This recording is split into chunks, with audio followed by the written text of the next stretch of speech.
अगर उस कुल का कोई पुरोहित है पुराना तो उस आत्मा को सदगति कर सकता है। अच्छा, अगर वो भी नहीं तो उस माने एरिया का जो भी राजा, पहले राजा थे, अब तो कोई राजा नहीं, अब तो सब राजा है, अब तो सब राजा है। एक लड़के से पूछो वो भी आजाद है, वो भी राजा है।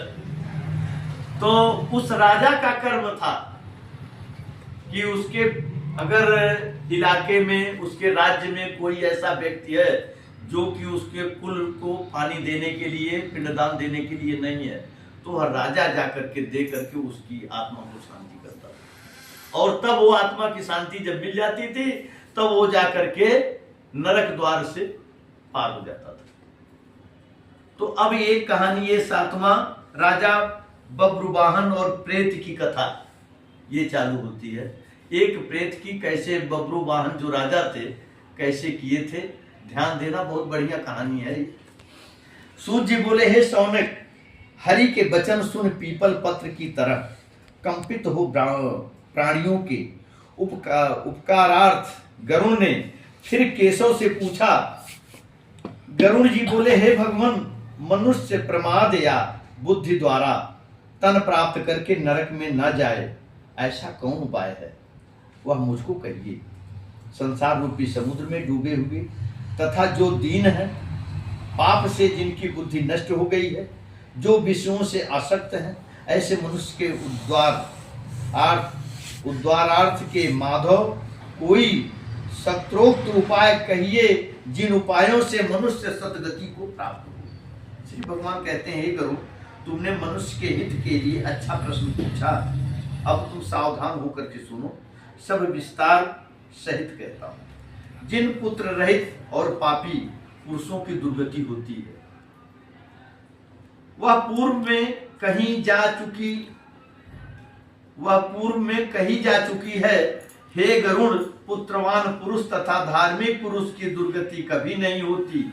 अतः यदि अशुभ कर्म के जोग बल से पुत्र का जन्म नहीं हुआ तो भी पुत्रोत्पत्ति हो, ऐसा उपाय अवश्य करें। सत्यचंडी विधान होता है, पाठ होती है सत्यचंडी का। विधान से या हरिवंश पुराण से, श्रवण से या भक्ति से शिव का आराधना करके बुद्धिमान पुरुष पुत्रोत्पादन करते हैं। पिता का पुनाम नरक से पुत्र उद्धार करे, इसलिए ब्रह्मा ने पुत्र ऐसा जिसका नाम रखा है धर्मात्मा, एक पुत्र भी संपूर्ण कुल का उद्धार कर देता है और पुत्र से स्वर्ग आदि लोक की प्राप्ति होती है। यह अनादिकाल से श्रुति भी कहती है। इस तरह पुत्र महात्म्य वेदों में भी कहा गया है। मनुष्य पुत्र का मुख देख पितृ ऋण से मुक्त हो जाते हैं। कहा गया है ना कि पितृ ऋण, जैसे एक लड़का है, उसके भी लड़के हैं और उसकी शादी किया, उसके लड़के नहीं कोई पैदा हुआ, लड़की नहीं हुआ, कोई नहीं हुआ, तो वो पितृ ऋण बाकी रहता है। और ये पितृ ऋण बहुत लोगों को देखो तो जैसे कोई हो जाता है ना कि उनके तो वंश चलते हैं लेकिन उनके वंश आगे जाकर के समाप्त होते हैं, तो उनके जो आजा होते हैं, बाप होते हैं, वो पितृ ऋणी रह जाते हैं, अपने पुत्र का ऋण नहीं पाते, चुका नहीं पाते हो। इस तरह पुत्र महात्म्य वेदों में भी कहा गया है। मनुष्य पुत्र का मुख देख पितृ ऋण से मुक्त हो जाते हैं। पौत्र का स्पर्श करने मात्र से देव, पितृ, मनुष्य, इन तीन ऋणों से मुक्त हो जाते हैं। इस प्रकार मनुष्य पुत्र, पौत्र और परपौत्र से यमलोक का अतिक्रमण करके स्वर्ग को प्राप्त करता है। ब्रह्म विवाह द्वारा विवाहित स्त्री का पुत्र स्वर्ग में ले जाता है और अविवाहिता किसी स्त्री से जो पुत्र होता है वह पिता को नरक में ले जाता है। हे गरुड़, इसलिए हीन जाति के पुत्र का त्याग करें। स्वर्ण पुरुष से स्त्री में जो पुत्र होता है वह औरस पुत्र है। जो कि श्राद्ध आदि करने से पितरों को स्वर्ग लोक ले जाने वाला होता है। श्री भगवान कहते हैं, हे गरुड़, श्राद्ध से पितर स्वर्ग लोक को में जाते हैं, इसमें संदेह नहीं, परंतु अन्य द्वारा पिंड देने से भी एक प्रेत स्वर्ग को गया, यह कथा सुनिए। इस विषय में पुरातन इतिहास कहता हूं, इसमें अधर्व देहिक दान का महात्म कहा गया है। हे गरुड़, प्राचीन काल में त्रेता युग में अति सुंदर महोदय नामक पूर्व में बब्रुवाहन नामक एक बलवान और धर्मनिष्ठ राजा था। वह यज्ञ दान करने वाला, ब्राह्मणों को सत्कार करने वाला, शील आचार आदि गुणों से संपन्न तथा क्षत्रिय धर्म युक्त राजा था। वह दंडनीय पुरुष को दंड देता था और औरस पुत्र को की भांति प्रजा की रक्षा धर्म पूर्वक करता था। किसी दिन उस महान पराक्रमी राजा ने सेना सहित शिकार खेलने की इच्छा करके नाना प्रकार के वृक्षों से समन्वित गहन वन में प्रवेश किया। नाना प्रकार के मृगों के समूह तथा नाना प्रकार के पक्षी जहां शब्द कर रहे थे, ऐसे वन में राजा ने दूर से एक मृग को देखा और उस राजा ने दूर से अति तीक्ष्ण मृगवेदी बाण मृग पर और वह नहीं मरा। छोड़ तो दिए बाण, लेकिन मरा नहीं, भाग रहा है। अपितु राजा के चलाए हुए उस बाण को लेकर वन में प्रवेश कर गया। लगा था लेकिन छेदा हुआ था, बाण उसी में अटका था और छलांग लगाता हुआ वो निकल गया।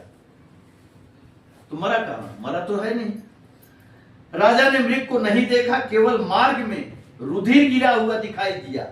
जैसे जैसे खून गिरा था वैसे वैसे देख करके राजा अपने घोड़े को लेकर के जा रहे पीछे पीछे, कि हो सकता है आगे कहीं मरा पड़ा हो, गिरा पड़ा हो।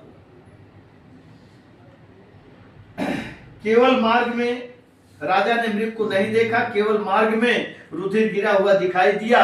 उसके अनुसार राजा उस मृग के पीछे जाता हुआ किसी दूसरे वन में पहुंच गया। मार्ग चलने के श्रम से, क्षुधा तृषा द्वारा कंठ सूख जाने से तथा धूप लगने से राजा का चित्त विहाल हो गया। जिस प्रकार चलते चलते तालाब को देख राजा ने घोड़े सहित जल में प्रवेश किया। देख लिए कि चलते चलते एक तालाब सामने नजर आया और आओ देखे न ताओ, घोड़ा भी प्यासा था, वो भी प्यासे थे और उस जल में प्रवेश कर गए। लेकिन हमारे देख रहे हैं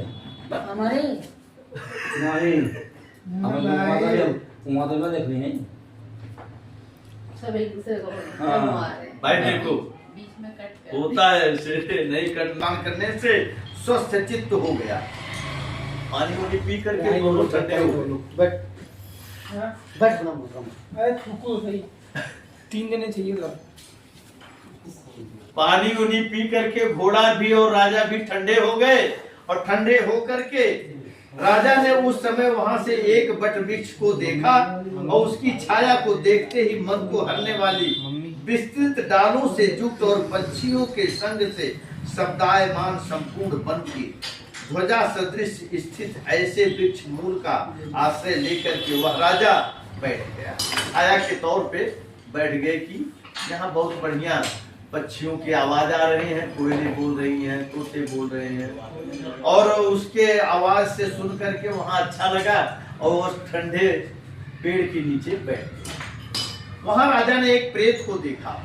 अब देख, उसी बट के वृक्ष पे एक प्रेत वास कर रहा। उस प्रेत की क्षुधा तृषा आज से इंद्रियां व्याकुल थी। क्षुधा तृषा माने भूख और प्यास व्याकुल थी। क्यों? कि कोई देने वाला था ही नहीं उसके कुल में, उसके खानदान में कोई देने वाला नहीं था। वो 1000 वर्ष का प्रेत मर चुका था। उस ऊंचे केश वाले, मैले शरीर वाले, कुबड़े मांस रहित भयानक रूप वाले प्रेत को राजा ने आश्चर्य युक्त हो देखा और प्रेत ने भी भयंकर वन में आए हुए राजा को देख प्रसन्नचित हो राजा के पास जाकर के उससे यह कहा। क्यों? कि उसको यह आभास हो गया कि राजा जो है बड़ा ही दयालु है, वो अपने प्रजाओं को बहुत सुरक्षित रखता है। किसी को किसी चीज की कमी नहीं होने देता है।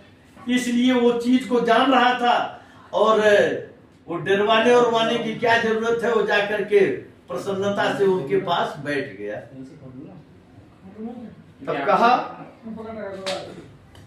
हे राजन, आपके संयोग से प्रेतित्व को त्याग उत्तम गति को प्राप्त हो, मैं अपने आप को धन्य मानता हूँ। प्रेत के ऐसे वचन सुन राजा बोला, हे प्रेत, काल रूप और भयानक मुख वैसे अमंगलित प्रेत रूप को किस कर्म योग से तुमने प्राप्त किया? तुम इस प्रेतत्व के कारण को मुझसे कहो, और तुम कौन हो? किस दान से तुम्हारा प्रेतत्व छूटेगा? वो अभी मुझसे कहो। राजा के ऐसे वचन सुनकर के वह प्रेत बोला, हे नृपश्रेष्ठ, मैं प्रारंभ से लेकर के प्रेतत्व का कारण कहता हूँ, जिसको सुन आप मुझ पर दया करो। वैदिश नामक एक नगर था। वह संपदा से युक्त अनेक देश के प्राणियों से तथा अनेक रत्नों से युक्त घर, देव मंदिर, अनेक प्रकार के राजभवनों से परिपूर्ण था।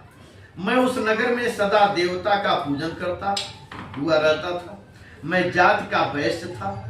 वह मेरा नाम सुदेव था। मैंने हव्य से देवताओं को तथा काव्य से पितरों को भी त्रिपत किया।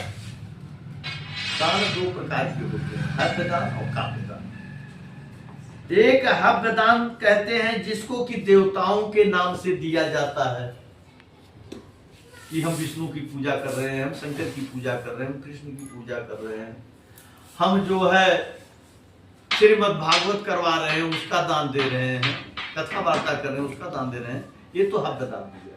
और जो पितरों को होता है श्राद्ध के रूप में, जैसे अमावस्या को दिया जाता है, कुछ लोग निकाल करके सीधा दान देते हैं, कुछ कपड़े दान देते हैं, द्रव्य दान देते हैं, जिसको जो होता है, तो वो होता है पितृदान में काव्य दान। हव्य दान और काव्य दान, ये दो ही दान होते हैं। इसीलिए 7 वचन जब होता है विवाह में तो कहते हैं इन दोनों